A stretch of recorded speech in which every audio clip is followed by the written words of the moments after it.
Film. Oh, there it goes. Go ahead. Spray up your sunscreen. It has a cap on it that I can't get off. Alright, let's go on the boat then. Okay. It's our anniversary boat trip. Yep. 5 years, huh? Does it feel like it? I mean, I guess so. It somehow doesn't. It somehow feels like only a little bit of time, but also an eternity. Yeah, I do feel like when we met, I was kind of a little kid. Yeah, I guess me too in some ways. I was 22 when I met you. She's like, I guess isn't a little kid. And I was only 39. Like... Shut up. I remember I thought you were so much older than me, but you were like 24. Yeah.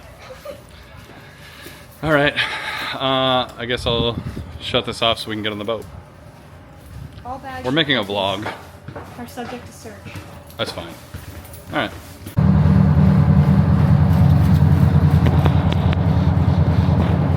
On the littlest boat.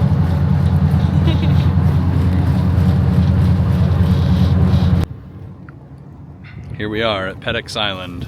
There's nobody here but us. Is it pronounced Peddock or Paddock? I think they're saying Peddock. It's an abandoned island with no people at all. It's interesting because we were reflecting on the way here that we live so close to the ocean and to boat access, but just never ever do anything like this. I'm getting my boating license. Among other things. Wow, it's beautiful. Terrible. To be a little kid on a historical vacation with your parents. Look at how big her backpack is. It's bigger than her. Can you be seen in this? That looked like a funny picture. Boston, our podcast. Welcome to the show. Ditching the intro. How do you like the show now with no intro music? I've never heard it with no intro music. Have you ever heard it with the intro music? I don't watch our show. I'm just kidding. I think I prefer it. You haven't edited any of the episodes yet, so I haven't seen them, so I don't really know. I kind of hated the intro. It was also funny when we were lying when we first started and we're like, Boston's premier art podcast. But now that we actually have listeners, it felt a little bit embarrassing. Yeah, and like maybe people we're must not know. the premier art podcast too, because we found out recently there's the show, The Culture Show by GBH. That's like an NPR syndicated arts and culture show about Boston. We were from before them, though. They didn't exist when we started. I don't know if we know that to be true. They might like... No, they didn't. We looked into it at the time. Yeah, but we didn't... I think the keywords could have been lost on us. Like we just didn't Google the correct things, so we didn't find them. Why are you saying that? Well, that Boston Globe article probably would have mentioned them if they did exist at the time. Well, the point is, we weren't maybe- serious anyway. We were just fucking around. We were just kind of fucking around. And sometimes the irony is too thinly concealed, and it looks like you're serious, and then people listen to it and they're like, "Are you stupid?" I was like, "No, I'm just funny." Yeah. What do you think it would be like if we moved this podcast completely off of streaming platforms and only had it on YouTube? That'd be kind of cool. That'd be stupid, actually, probably. I don't know. This is disgusting.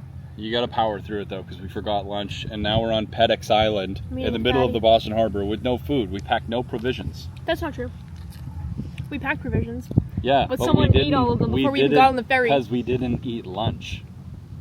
So the provisions were the lunch. We should have had lunch and provisions. With those sunglasses and the haircut you have right now and the wind blowing the way it is, you look like you're in 2018. Yeah, damn, dude. I do too, actually. I did have this haircut in 2018. We both look like 2018 right now. I look so weird with no eyebrows. I don't know if I like it or not. It's so crazy to meet young people that are now not young people, like they're in their 20s, which is a young person. But like They weren't there. they weren't there when we were in our early 20s because they were like 14 or something. Like it's simultaneously weird and depressing. Like it's like weird, like I feel like I'm talking to like somebody who didn't exist while I existed. But it's also sad in the sense that I'm like, man, I feel old. Like, you know how like you ever talk to an old person, like someone who's like, you know, fucking like 85 or something, like they're like they're like old for real. And they're like, "Oh yeah, you know, back from the time I was 19 till I was 28, I worked for the railroad and you know, then I was a home inspector and then I owned a restaurant And then I had a brief stint as a volunteer firefighter in Virginia. You're like, how'd you do And they all had like that? 17 different careers in the course of like 8 decades. Yeah. It makes me wonder. It's just like, when I'm like 40, maybe I'll be like a school teacher. And maybe like how do I know? Like, what if when I'm like 36, I'm like, oh, damn, like, remember that era where I was trying to be like a famous artist? What an idiot. Now I work in an office. Isn't that great? Maybe. I don't know. Life is long. I'm getting my boating license. Yeah. Maybe I should get forklift certified. Brian doesn't believe me about that, but I just found out that it's a 3-day course and it's free. And then you can rent boats. Do you remember that viral video of the guy on the forklift working at like a Lowe's, and like he was like up at the top shelf and like a fridge fell on him, and he was just like holding up the fridge in the forklift, and he was like, "Ah! Ah!" Like he was just screaming and like this super weird shrill scream, No. and they were like just slowly lowering the lift down to get the fridge off of him. No. You haven't seen that? You see in danger? It's pretty well known. Yeah, it's pretty well known Instagram Reels video. Pops up every once in a while. I don't think we have the same algorithm. Isn't it crazy that we're in a world where TikTok is like more fucking, it's like more, what's the word I'm looking for, sanitized than meta platforms? I don't know Like about when that. I'm on Facebook Reels or Instagram Reels, I'm seeing people get fucking murdered. I'm seeing people blown up, like run over by cars, like crazy ass shit. And then when I'm on TikTok, I'm seeing like fucking outfit of the day and like memes and shit. Like I feel like if I uploaded a video of like a bombing or something to TikTok, it would get taken down immediately. But if you put that on Instagram or Facebook, it's like goes viral. I see stuff like that on TikTok, but not on Facebook. Interesting. Might be specific algorithms. I don't know. Like Facebook is just like, oh, you want to see somebody like get like squished? Is this making you feel, are you uncomfortable with this conversation? No, I'm just sweaty. The way that I have to sit to be in the camera is not comfortable. Well, we're kind of on a deserted island. Oh wait, isn't there like a little fisheye lens that we have? Oh wait, put the camera back. We didn't really talk about being on a deserted island We'll enough. get to that. They didn't really explain that. Here. Is that a fisheye lens? Did it do shit? Oh, it kind of did. Yeah, it helped. It helped actually. But that probably was a cool shot. Let's see. Oh yeah, there we go. Yeah, it zooms out a bit. Does it? Okay, it's pretty good. If we move down a teeny, if like you move to the left a little bit, you might be even better, but it might sacrifice the audio a bit. I don't know. Well, the audio was fine in the recording. The audio on this camera is like shockingly dope. Shout out to my mom. Yeah, What a thank cool you. gift. Thank you, Elizabeth. Thank you, For the Elizabeth. wonderful gift. Also from my life. Thank you for my life. Happy Mother's Day. When's Mother's Day again? Like May or something. It was in May, right? I don't know. There's a few holidays that I just never remember when they are. I just find out when I go to Target. Flag Day, President's Day, Veterans Day, Mother's Day, Father's Day. All And there's those always I'm like, I don't know when the fuck that is. And there's always someone when you're like, oh, we have work off? Like, it's Veterans Day? Like, what is it? It's like Memorial Day instead. And they're like, you don't know? You didn't know it was Memorial Day, not Veterans Day? It's like, no. I don't give a fuck. I have work off. That's it. Do you remember that brief window of time where I actually did kind of grind some podcast clips for our show? And we were posting them on Instagram and stuff. And like, I remember it was so weird because I was just like, wow, I'm like, I actually got a lot of clips in the chamber. I'm putting them out. This is great. And then we just got like horrible feedback on all of them. About what? I don't know, like we were talking about like finances as an artist or like what, you know, like shit like that. And people were like, no, like that's not blah, blah, blah, blah. Like people were just like, oh, maybe it was like my selection was bad of like what clips would be good to post. But I was like, what the hell? Like I hate this feedback that we're getting. weird. I guess talking about finances, like, in such a broad space as, like, short-form vertical is definitely going to attract, like, weird, transient, negative feedback. But if you talk about it on the podcast, it's more likely to be people listening on purpose that are more likely to like what you're saying. Versus on Reels, you're more likely to reach people that are like, who the fuck are you? What is this? Yeah. Because people who do make podcasts where they're just only clip farming, they're like saying the most like ridiculous shit they're just like saying crazy stuff, like outlandish stuff. Or they're being really mean. A lot of finance podcasts do that, where they're just like, what are you, fucking dumb? Oh yeah, like the guy with the glasses who just shits on people. Yeah. I like him. Like, I feel like he's like made me, like, I'm like, damn, like, yeah, that guy's right. I need to like figure out my student loan debt.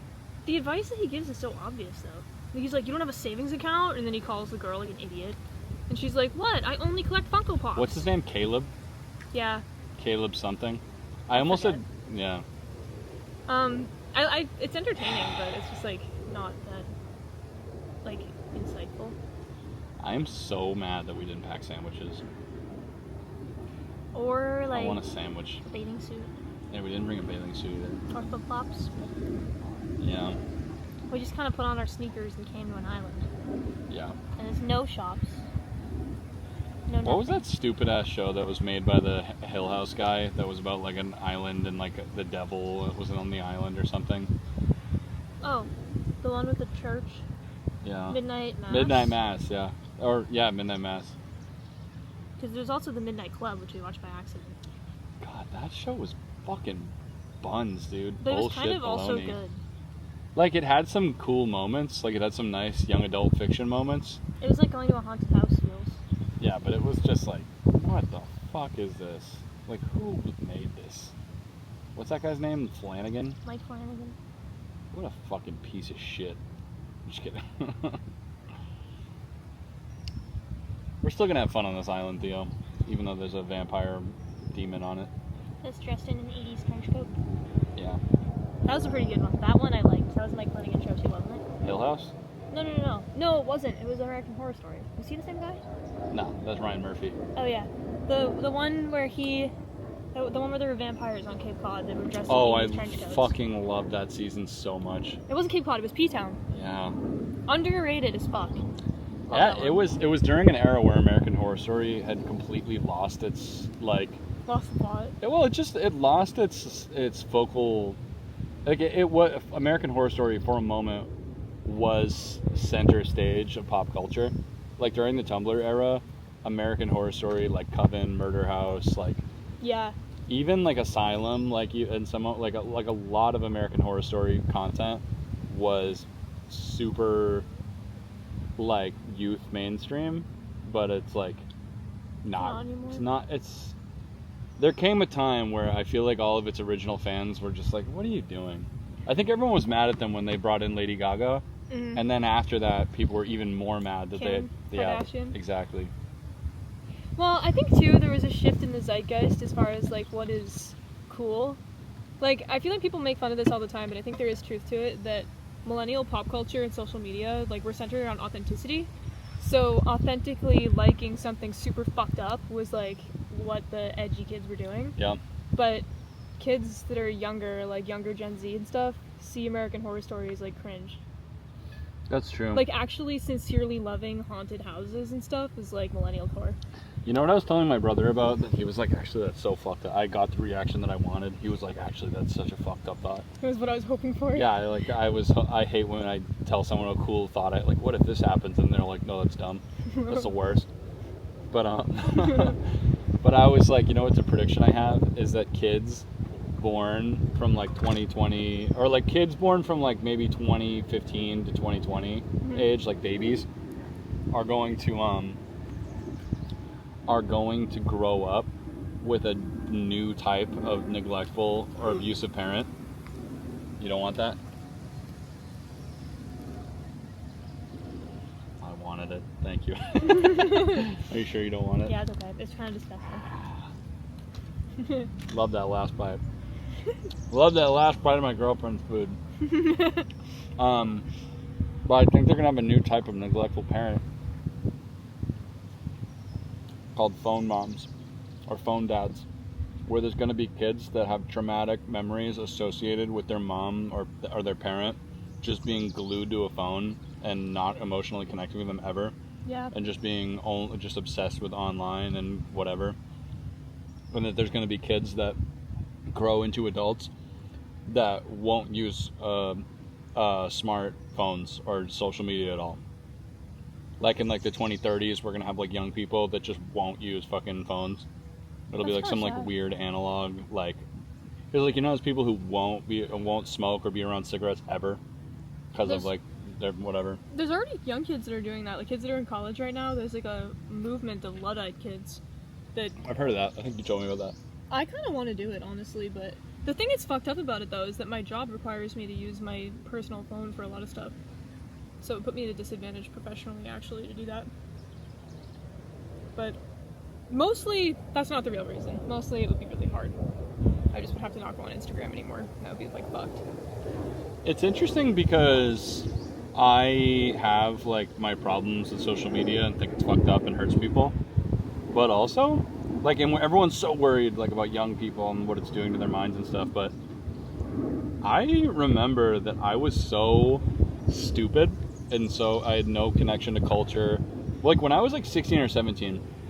I had no meaningful connection to art, to culture, to any type of philosophy, to anything. Politics. Like, I was just very simple. Like, my life up to that point was just skateboarding and drinking beers. Yeah. Like, that's what I knew. And then, in, like, 2013, I became super online. Like, I was watching shitloads of YouTubers and reading shit on Tumblr all day. You're like AJ Soprano. Yeah, right. Yeah, I just got super, not even in like a dismal, but that's that's what I'm pointing out, is that it wasn't a dismal nihilism thing where I was like online and reading fucked up shit that ruined my life. I was online reading like amazing shit. Yeah. And changing, and like I went from being a complete ne'er-do-well townie, like no, like I was the type of person that would be like, you're going to Boston? Yeah. Isn't that like an hour away? God, I've never even been to Worcester, man. Isn't that like 5 hours west? Meanwhile, it's like a 45-minute drive, no traffic. Yeah. And we're in Boston on a daily basis.